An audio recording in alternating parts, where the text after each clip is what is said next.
বাচ্চা কাচ্চা মানুষ করতে হচ্ছে, রান্না বান্না করতে হচ্ছে, সংসার করতে হচ্ছে, অ্যাজ জেল মেয়েদের যা করতে হয়। সো সবাই অবশ্যই লাইক করতে ভুলবেন না আমার ভিডিওতে, আর অবশ্যই চ্যানেলটি সাবস্ক্রাইব করে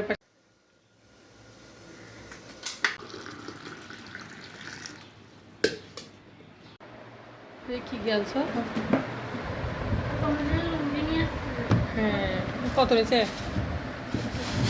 এত বড় বড় তুই পড়তে পারবে? ঠিক আছে, তোর বাবা পড়তে পারবে।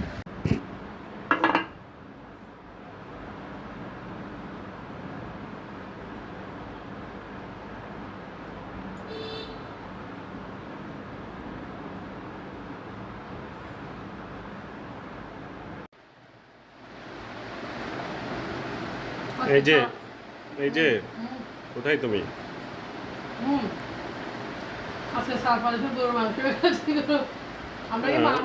এই যে সকালে উঠলাম, সকালবেলা উঠে এক গ্লাস গরম জল আমার খুব বেশি পছন্দ।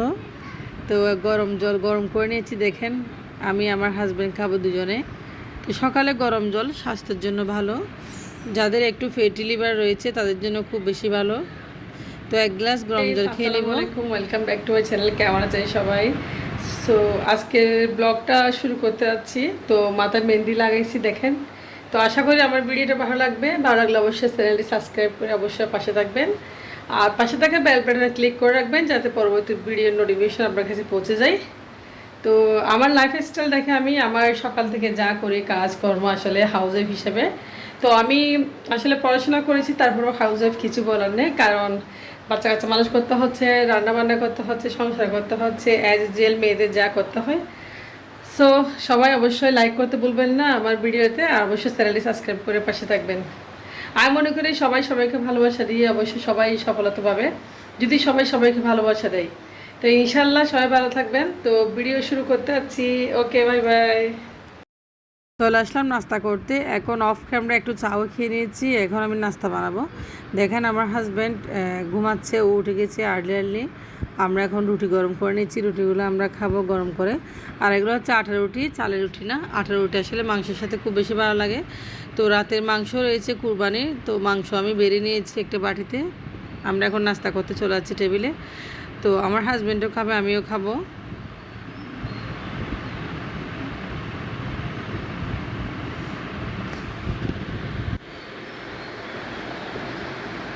এই যে এই যে কোথায় তুমি?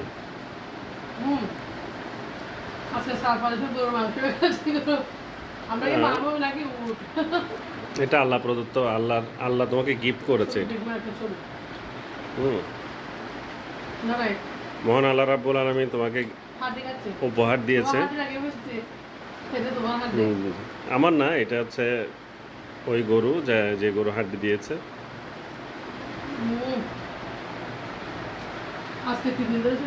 খুব সুন্দর, মাশাআল্লাহ। শুকরিয়া আদায় করো আল্লাহর কাছে, আল্লাহর কাছে শুকরিয়া আদায় করো।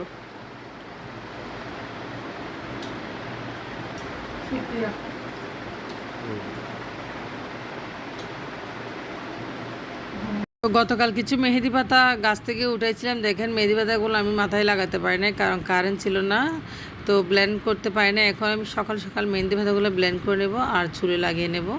তো মেহেন্দি পাতা আসলে চুলে দিলে আমার চুলটা খুব বেশি মসৃণ হয়। তো আগে কখনো দিন আসলে এখন অভ্যস্ত হয়ে গেছি। তো আমার গাছ আছে, আপনাদেরকে দেখাইছি গাছটা খুব সুন্দর, দেখেন ব্লেন্ড করে নিয়েছি মেহেন্দি পাতাগুলো। তো আমি একটা বাটিতে নিয়েছি, এখন আমি একটা এখানে লেবু দিব, লেবু রস দিব মেহেন্দি পাতায়, যাতে চুলগুলো আর বেশি কালো হয়। আর মেহেন্দি পাতার মধ্যে যদি ব্যবহার করা হয় তাহলে চুল নাকি একদম কম পাকে। তো পরীক্ষিত হয়তো বা। তো লেবুর রসের সাথে মেহেন্দি পাতা একদম মিক্স করে নিয়ে আমি দিব, দেখেন লেবুর রস মিক্স করে নিচ্ছি। তো চুলের জন্য খুব উপকারী, খুশকি থাকলেও চলে যাবে। আর মেহেন্দি পাতা চুলকে খুব মজবুত করে, শক্ত রাখে, চুল পড়তে সাহায্য করে, না পড়তে।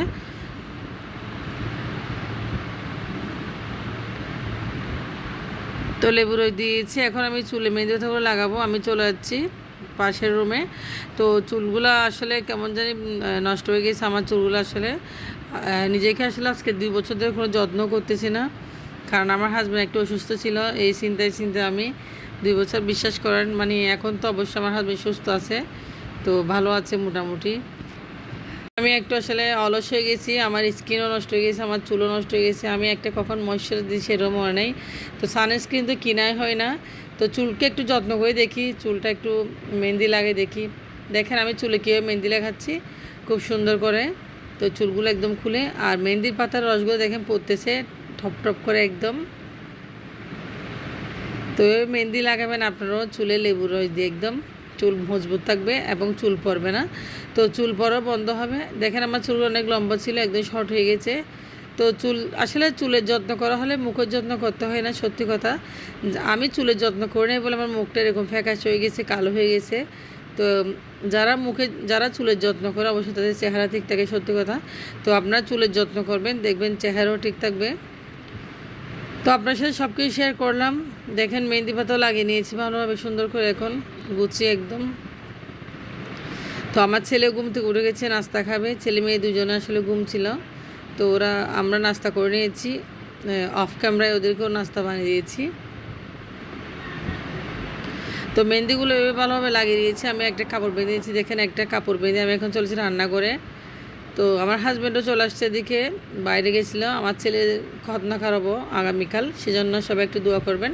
তো আমার ছেলের খতনার জন্য 2টা লুঙ্গি নিয়ে আসছে ওর বাবা, দেখেন।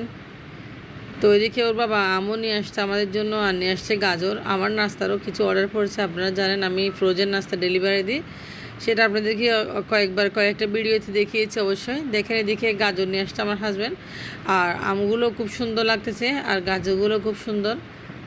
তো এখন দেশি গাজর কমে পাওয়া যাচ্ছে আসলে, এগুলো হচ্ছে চায়না গাজর, অনেক দাম বেশি। যা হোক না কেন আসলে যেটা খাও সেটা খেতে হবে। এদিকে দেখেন আমগুলা পাকা পাকা টসটসে একদম। তো আমি আর আমার মেয়ে তো আম কেটে খেয়ে নিব, আসলে খেতে খুব ইচ্ছা করতেছে। তো আমার মেয়েও খুব আম পছন্দ করে। আর এদিকে প্যাকেট নিয়ে আসছে আমার নাস্তার ফ্রোজেন করার জন্য, কিছুটা প্যাকেট নিয়ে আসছে।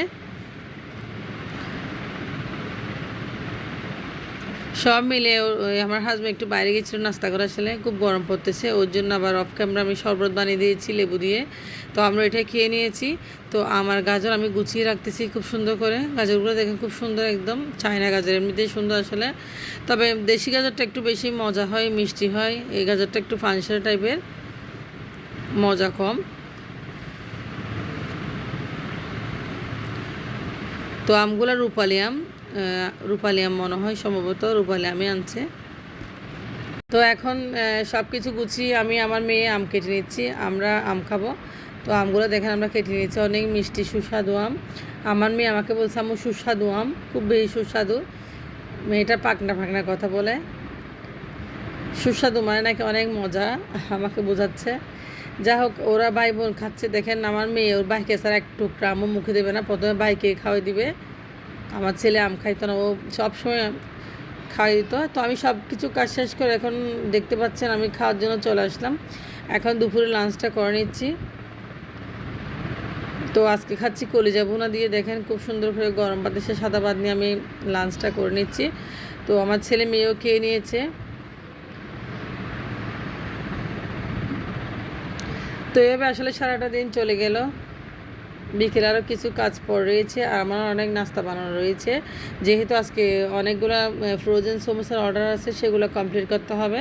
তো সমোসাগুলো আসলে বানানো আপনাদেরকে আগামীকাল শেয়ার করবো। দেখেন শিটগুলো রেডি করে নিয়েছি অলরেডি, সেটা অনেক পাতলা করে। অফ ক্যামেরা আমি সব কাজ করে নিয়েছি, সব কিছু আপনাদেরকে দেখালে ভিডিও অনেক লম্বা হয়ে যাবে। যা হোক না কেন এখন আমার এই কাজটা শেষ। আর সমোসা সিট বানানোটা অনেক কষ্ট আসলে, এটা করে নিলে সমোসা বানানো আমার জন্য খুব ইজি হয়ে যায়, শুধু প্যাকেটিংটাই করব। তো বাজিটা করে নিয়েছি ওদিকে। তো চলে আসলাম আমি, পোস্ট করলাম। আর দুপুরে কিছু মাংস ছিল, মাংসগুলো একটু গরম করে নিয়েছি। করতেছি আমার মেয়ে ছোটোবেলার নাচ আসলে খুব সুন্দর। তো আমার মেয়ে ছোটোবেলায় কীভাবে নাচতো সেটা আপনাদের দেখাচ্ছি। অনেক দিন ভিডিওটা খুঁজে পাইছি, সবার সাথে শেয়ার করতেছি। তো এটা হচ্ছে আমার মেয়ে, আমার কলিজার টুকরা, আপনাদেরকে দেখিয়েছি। তো সেই নাচতেছে খুব সুন্দর করে, দেখেন। সবাই আমার মেয়ের জন্য দোয়া করবেন। পরিশেষে ওর নাচটাই উপভোগ করতেছি। তো শীতকাল ছিল আসলে, সে নাচানাচি করতেছিল। তো যা হোক না কেন সবাই ভালো থাকবেন, আমার মেয়ের জন্য দোয়া করবেন, আমার ছেলে মেয়ে আমার হাজব্যান্ডের জন্য সবাই একটু দোয়া করবেন যেন আমরা ভালো থাকি সব সময়। তো আল্লাহ হাফেজ, আসসালামু আলাইকুম।